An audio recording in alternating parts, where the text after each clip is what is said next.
కూతురైనటువంటి doctor Sunitha madam గారు హైదరాబాద్లో ఉన్నటువంటి సైబర్ క్రైమ్ పోలీస్ స్టేషన్ నందు ఫిర్యాదు ఇవ్వడం జరిగింది.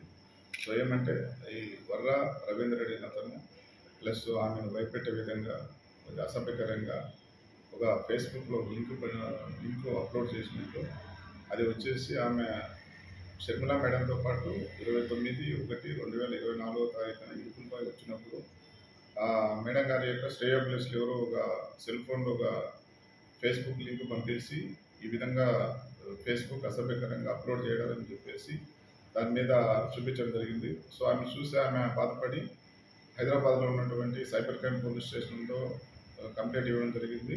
అక్కడ కేసు రిజిస్టర్ చేయడం జరిగింది. సో విచారణ సందర్భంగా అది ఇన్వెస్టిగేషన్లో జ్యుడిషియల్ పాయింట్ అవుట్ కింద త్రూ ప్రాపర్ చార్జ్ ద్వారా పులివెందుల పోలీస్ స్టేషన్ రావడం జరిగింది. సో దాని మీద కేసు రిజిస్ట్రేషన్ చేయడం జరిగింది. సో ఇన్వెస్టిగేషన్ చేసి ఆ దర్యాప్తులో ఫైండింగ్స్ ఏ విధంగా వస్తే ఆ విధంగా వాళ్ళ మీద చర్య తీసుకోవడం జరుగుతుంది. హైదరాబాద్లో లాస్ట్ ఇయర్ ఫిబ్రవరి 2వ తారీఖున ఎఫ్ఐఆర్ కట్టడం జరిగింది సార్. అది మళ్ళీ వాళ్ళు కొంతమంది సాక్షులు విచారించేసి జ్యూరిడిక్షన్ హైదరాబాద్ కాదు కనుక ఇక్కడికి పంపించడం జరిగింది.